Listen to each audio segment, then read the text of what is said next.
اعوذ باللہ من الشیطان الرجیم، میں اللہ کی پناہ چاہتا ہوں شیطان مردود سے۔ سورۃ العلق مکیہ وہی 19 آیۃ۔ سورہ علق مکہ میں نازل ہوئی اور اس کے اندر 19 آیتیں ہیں۔ بسم اللہ الرحمن الرحیم، شروع کرتا ہوں میں اس اللہ کے نام سے جو بے حد مہربان اور نہایت ہی رحم کرنے والے ہیں۔ اقرأ بسم ربک الذی خلق، پڑھیے اپنے اس پروردگار کے نام سے جس نے ہر چیز کو پیدا کیا۔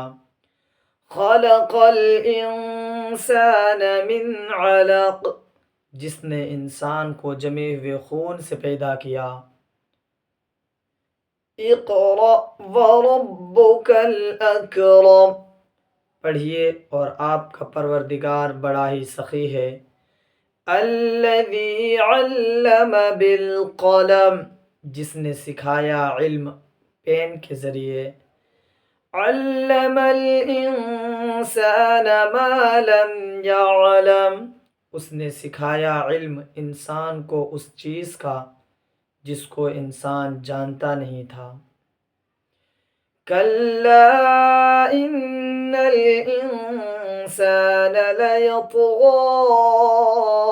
ان رآہ استغنی، سچ مچ انسان اس لیے سرکشی کرتا ہے کہ وہ اپنے آپ کو بے نیاز سمجھتا ہے۔ ان الی ربک الرجعی، بلا شبہ آپ کے پروردگار ہی کی طرف واپس ہونا ہے۔ ارأیت الذی ینہی عبدا اذا صلی، بھلا بتلائیے کیا آپ نے اس شخص کو دیکھا جو روکتا ہے خاص بندے کو نماز پڑھنے سے۔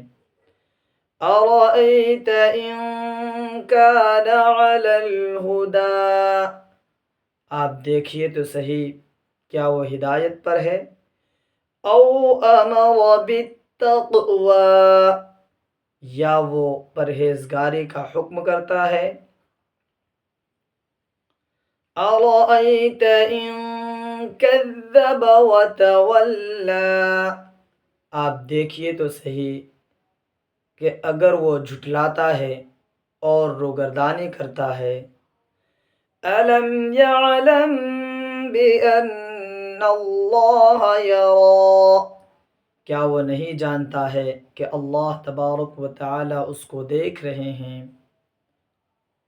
کلا لئن لم ینتہ لنسفعا بالناصیہ، ہرگز نہیں، اگر وہ باز نہ آیا تو ہم ضرور بالضرور اس کو پیشانی کے بال پکڑ کر گھسیٹیں گے۔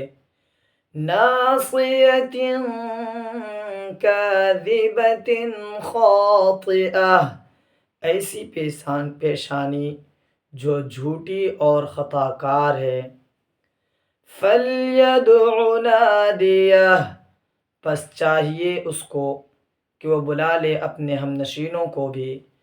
سندع الزبانیہ، عن قریب ہم بھی جہنم کے داروغہ کو بلائیں گے۔ کلا لا تطعہ واسجد واقترب، ہرگز نہیں آپ اس کی اطاعت مت کیجیے بلکہ سجدہ کرتے رہیے اور اللہ کا قرب حاصل کرتے رہیے۔ صدق اللہ العظیم،